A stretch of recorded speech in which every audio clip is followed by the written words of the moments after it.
Et question sécurité dans les musées, il est incollable, vu qu'il en a dirigé plusieurs en Suisse, en Allemagne. Mais ce n'est pas pour cette raison que nous l'avons invité. Jean-Christophe Amann, rebonjour. Alors vous êtes une figure incontournable de l'art contemporain, vous avez suivi un nombre incalculable d'artistes, on aura peut-être l'occasion d'y revenir. Vous êtes historien de l'art, vous êtes commissaire d'exposition et la dernière en date donc est au Centre culturel de Suisse à Paris. Et là les deux directeurs, Jean-Paul Fellet et Olivier Kayser, vous ont donné carte blanche. L'exposition s'intitule À rebours. Il faut dire qu'il y a 25 ans, c'est vous qui avez organisé la première exposition dans ce lieu et donc ils ont fait appel à vous pour cette date anniversaire, d'où le titre À rebours. C'est le titre d'un livre de Huysmans, 19e siècle, fin 19e siècle. Et c'est un titre qui incite, au fond, de repenser un peu son propre corps, parce que chacun pense avec la tête. Mais penser avec le corps, c'est beaucoup plus difficile.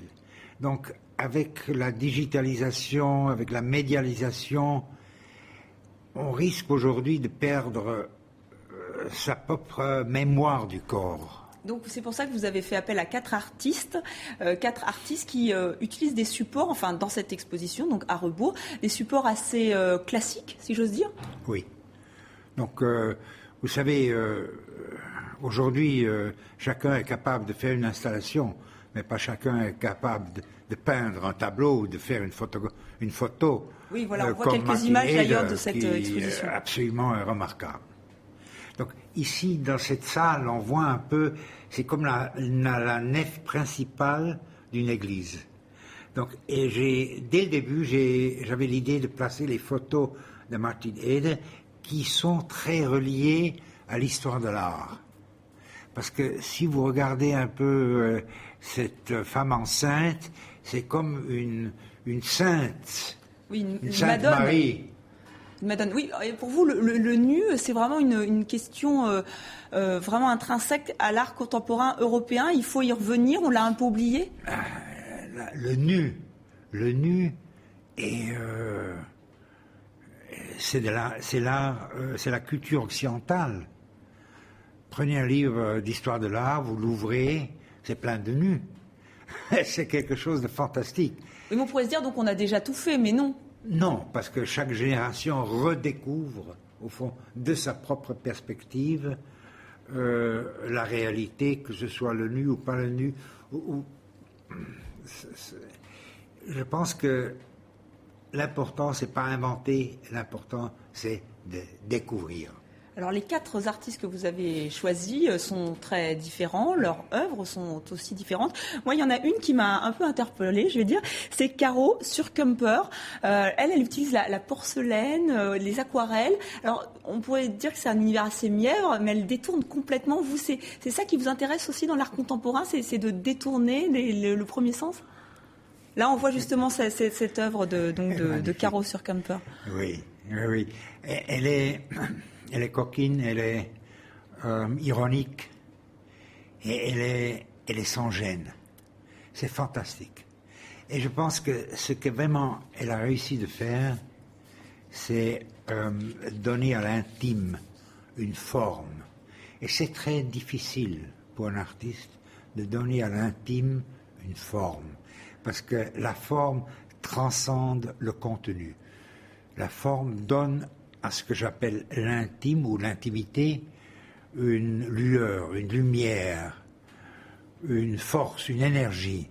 Donc là, justement, je pense que Caro Surkamper est quelqu'un qui est très qualifié dans cette manière de donner une forme à ses pensées. Alors, grâce au Centre culturel suisse de Paris, on peut lire en français vos écrits en y regardant mieux. Donc vraiment, il y a une réflexion sur l'art. Et il y a des questions très drôles, parce que notamment, il y a un chapitre qui s'appelle « Ça, je peux le faire aussi ». Alors ça, on s'est tous dit ça un jour en allant dans un musée, en regardant l'art contemporain, en disant moi aussi, je peux le faire, ça c'est trop facile. Et vous avez envie d'expliquer que non, c'est pas si facile. Non, parce que, c'est une traduction, parce que ma langue maternelle, c'est l'allemand. Et donc, le fait en effet, beaucoup de gens disent l'art contemporain, ça je peux faire aussi. Mais au fond, ils pensent pas en termes d'originalité. Ils pensent en termes de vol.